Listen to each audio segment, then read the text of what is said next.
আচ্ছা বলুন তো, আপনি গাড়ি চালান কত বছর? 2 বছর, 3 বছর, 5 বছর, ধরুন 10 বছর। 10 বছরে আপনি গাড়ি চালিয়ে কি করতে পেরেছেন? কয়টা সংগঠনে আপনি যুক্ত রয়েছেন? কয়টা সংগঠনের সাথে থেকে আপনি মাঠ পর্যায়ে কাজ করেছেন? ধরেন একটা, দুইটা, 5টা সংগঠনে। তো 5টা সংগঠনের মধ্যে থেকে আপনি কয়টা সংগঠনে আপনি সাকসেস হতে পেরেছেন? একটা কিংবা দুইটা। হয়তোবা কোনো সংগঠনে আপনি বাস্তবায়ন হতে পারেননি।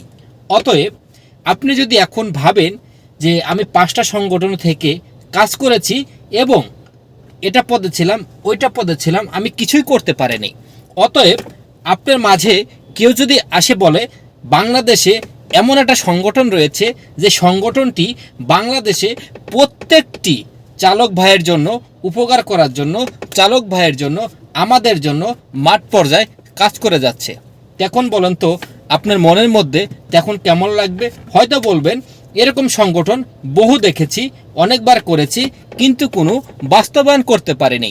আচ্ছা একটা চিন্তা করে দেখেন তো, সেই সংগঠনটি আপনি হয়তোবা দূরে ফেলে দিয়েছেন, হয়তোবা সরিয়ে দিয়েছেন। আপনার সেই সংগঠনটি বাংলাদেশ প্রাইভেট কার ড্রাইভার একতা, এই সংগঠনটি কখনো না কখনো বাস্তবায়ন করে দেখিয়ে দিয়েছে। এখন বলুন তো, আপনি পাশে দাঁড়াননি, আপনি কাছে আসেননি, তবুও কিন্তু আপনি সেই সুবিধাটা কিন্তু পেয়েছেন। অতএব এই কথার মানে হচ্ছে আপনি যেখানে থাকবেন অবশ্যই যে সংগঠনটি ভালো কাজ করবে সেই সংগঠনের সাথে যুক্ত হয়ে, একতা হয়ে, হাতটা শক্তি করে বাস্তবায়ন করার চেষ্টা করবেন। অতএব আপনি পার্কিংয়ে হোক, মাঠে হোক, ঘাটে হোক, হাউজে হোক, যেখানে হোক না কেন, আপনি যদি চালক ভাই হয়ে থাকেন তাহলে এমন একটি সংগঠনের সাথে আসেন, সেই সংগঠনটির ধারায় যেন আপনার ভবিষ্যৎ, আপনার ফ্যামিলির ভবিষ্যৎ, হয়তোবা 10 বছর চাকরি করেছেন, কোনো কিছুই বাস্তবায়ন করা সম্ভব হয়নি। অতএব আপনি এখন কাজ করার চেষ্টা করেন।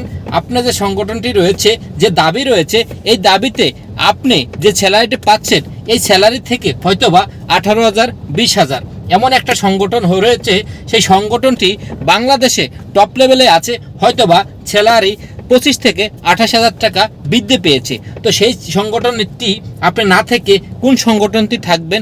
অবশ্যই প্রশ্নটি আপনার কাছে। আমি যেন বাস্তবায়ন করতে পারি, আমরা সকলে মিলে বাংলাদেশ প্রাইভেট কার ড্রাইভার একতা যে সংগঠনটি রয়েছে লক্ষ্যে, সেই লক্ষ্যটি আমরা সবাই খেয়াল করে আমাদের যে দাবি রয়েছে এই দাবিটি বাস্তবায়ন করার চেষ্টা করব। সবাই ভালো থাকবেন, সুস্থ থাকবেন। আসসালামু আলাইকুম ওয়া রাহমাতুল্লাহি ওয়া বারাকাতুহু।